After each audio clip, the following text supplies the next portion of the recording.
Hi students, कैसे हो guys. जब जब मैंने पूछा है कि कौन सा चैप्टर में डाउट्स मैक्सिमम है, कौन से चैप्टर का डर ज़्यादा लगता है, हमेशा तुम लोगों ने कहा है सर इलेक्ट्रोकेमिस्ट्री। देखो, इलेक्ट्रोकेमिस्ट्री डर इसलिए लगता है क्योंकि वो चैप्टर में हर क्षण हर मोमेंट में डाउट्स है। डाउट्स इसलिए आते हैं क्योंकि हर मोमेंट के कॉन्सेप्ट्स जो है वो हमको समझता नहीं है। दूसरी इंपॉर्टेंट बात है कि हमने एक लेक्चर पढ़ा तो उसके बाद वाला लेक्चर हमको समझेगा, मगर सेकेंड लेक्चर अगर मैंने मिस किया तो थर्ड लेक्चर नहीं समझेगा। तो गाइज एक ध्यान में रखना, रूल रखना, हाँ, जब भी तुम तीसरा चौथा पांचवा कोई भी वीडियो देख रहे हो उसके पहले वाले वीडियोस भी देख लो, समझ लो उसके कॉन्सेप्ट्स, और फिर जो कॉन्सेप्ट चाहिए तुमको वो वीडियो देख लेना। ज़्यादा कॉन्सेप्ट्स ध्यान में रहेंगे और समझेंगे भी। जब विषय तुमको समझता है, जब सब्जेक्ट हमको समझता है, मैं हमेशा कहता हूँ कि हमारा डर निकल जाता है। डर वहीं पर है जहाँ पर ना समझ है। समझ गए तो कोई प्रॉब्लम नहीं। आज हम लोग पढ़ेंगे इलेक्ट्रोकेमिस्ट्री के बारे में। तो चलो पहले हम लोग ये सोचते हैं कि इलेक्ट्रोकेमिस्ट्री में हम पढ़ेंगे क्या, नाम ही देखो ना। अच्छा, पहले एक बात बताता हूं मैं, इलेक्ट्रोकेमिस्ट्री फिजिकल केमिस्ट्री में आता है। जैसे कि आपको पता है केमिस्ट्री में फिजिकल केमिस्ट्री है, इनऑर्गेनिक केमिस्ट्री, ऑर्गेनिक केमिस्ट्री और एनालिटिकल केमिस्ट्री, काफी सारे हैं। हाँ, तो उसमें ये चैप्टर आता है फिजिकल केमिस्ट्री में। और ध्यान में रखना गाइस, फिजिकल केमिस्ट्री में जो चैप्टर्स है वो सब चैप्टर्स में न्यूमेरिकल्स आएंगे, और न्यूमेरिकल्स फिजिकल में उनके आते हैं जहां पर कॉन्सेप्ट्स की जरूरत होती है। तो अगेन इंपॉर्टेंट क्या है, कॉन्सेप्ट समझ के लेना। अभी ये चैप्टर पढ़ने के बाद, मतलब ये चैप्टर का नाम देखने के बाद मेरे जहन में, मेरे दिमाग में दो वर्ड्स आते हैं, एक है इलेक्ट्रो और दूसरा है केमिस्ट्री। अब इलेक्ट्रो का मतलब क्या हुआ यार, एक मेरे मन में आता है और वो है इलेक्ट्रिकल एनर्जी। जब मैंने बात एनर्जी की है तो केमिस्ट्री में भी मुझे एनर्जी के बारे में बात करनी होगी, तो यहां पर होगा केमिकल एनर्जी। अभी ये दो फॉर्म्स ऑफ एनर्जी के बारे में हम लोग ये चैप्टर में पढ़ेंगे, मगर क्या पढ़ेंगे, उसलिए पहले तुमको जानना है एनर्जी क्या है। तुम कहोगे सर एनर्जी तो हमको पता है, एनर्जी क्या है पता है, मतलब क्या है। एनर्जी की वजह से कोई भी मशीन काम करती है। Energy is a capacity to do work. अगर मेरा शरीर अब बोल रहा है, काम कर रहा है, it is because of energy stored in my body. और मैं बोल रहा हूं मतलब क्या कर रहा हूं, the energy stored in my body is converted into sound energy. Tube light होती है, ट्यूबलाइट में क्या होता है, हम इलेक्ट्रिकल जब बटन चालू करते हैं इलेक्ट्रिकल एनर्जी उसमें पास करते हैं, और वो ट्यूबलाइट जो मशीन है उसको वो कन्वर्ट करती है लाइट एनर्जी में। इसका मतलब क्या है भाई, वो मशीन काम कर रही है सिर्फ, अरे बाइक का देखो, कार का देखो, पेट्रोल नहीं है, केमिकल एनर्जी नहीं है तो वो चल नहीं पाएगी। Energy is a capacity to do work. मैंने कहा मुझे 5 किलो जूल्स ऑफ एनर्जी देना यार बना के, नहीं। Energy can neither be created nor be destroyed. इसलिए थर्मोडायनेमिक्स में हम लोग कहते हैं फर्स्ट लॉ है कि a total energy of universe remains constant. Energy destroy नहीं कर सकते, एनर्जी नहीं बना भी नहीं सकते हैं।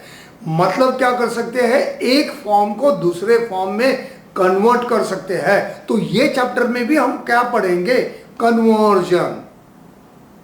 किसका conversion, electrical energy to chemical energy and chemical energy to electrical energy.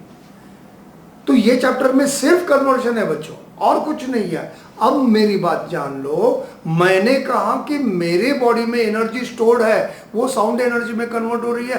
Tubelight में मैं इलेक्ट्रिकल एनर्जी पास करता हूं तो ट्यूबलाइट उसको लाइट एनर्जी में कन्वर्ट करता है। तुम बोलो मुझे, मेरे पास अगर वोकल कॉर्ड्स नहीं है तो क्या मेरे बॉडी में जो एनर्जी स्टोर्ड है वो साउंड एनर्जी में कन्वर्ट होगा? नहीं होगा। ट्यूबलाइट नहीं है तो electrical energy will not be converted into light energy. इसका मतलब एक फॉर्म एनर्जी को दूसरे फॉर्म ऑफ एनर्जी में कन्वर्ट करने के लिए हमको चाहिए एक मशीन। तो यहां पर भी इलेक्ट्रिकल और केमिकल एनर्जी एक दूसरे में कन्वर्ट हो रही है। तो इनके कन्वर्शन के लिए भी हमको क्या चाहिए, मशीन चाहिए। और वो मशीन को इलेक्ट्रोकेमिस्ट्री में हम लोग कहेंगे सेल। जी हाँ, करेक्ट सोच रहे हो तुम लोग। सेल, वही सेल जो हम कार में यूज करते हैं, वही सेल जो हम बाइक में, मोबाइल में, टॉर्च में, अरे जहां जहां हम सेल्स जो, वो सब मशीन्स है जो कि इंटर कन्वर्ट करती है इलेक्ट्रिकल और केमिकल एनर्जी के बारे में। दो चीजें हमने सीख ली। एक सीखा हमने इलेक्ट्रोकेमिस्ट्री क्या है, मैं बताता हूं। It is a branch of physical chemistry which deals with inter conversion of chemical and electrical energy. दूसरी बात जो हमने सीखी, cell is a device in which inter conversion of electrical and chemical energy will take place. आपको नहीं लगता है दो टाइप की सेल्स होगी, दो टाइप की मशीन होगी?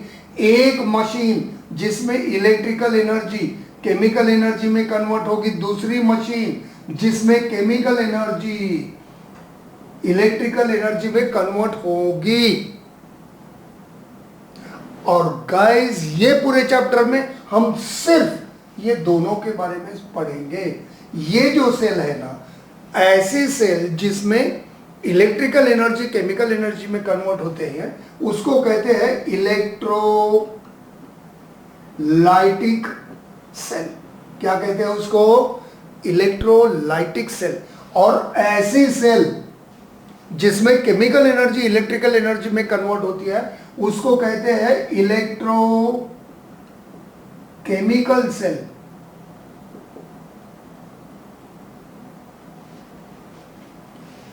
आजकल के टेक्स्ट बुक्स में 5-6 बरस 10 बरस पहले के टेक्स्ट बुक्स में आप देखोगे, अभी भी कोई बहुत सारे फॉरेन बुक्स में देखोगे तो उसको इलेक्ट्रोकेमिकल सेल ही कहा जाता है। मगर आजकल के टेक्स्ट बुक्स में ए सेल्स को कहते हैं वोल्टाइक सेल या डैनियल सेल या गैल्वेनिक सेल।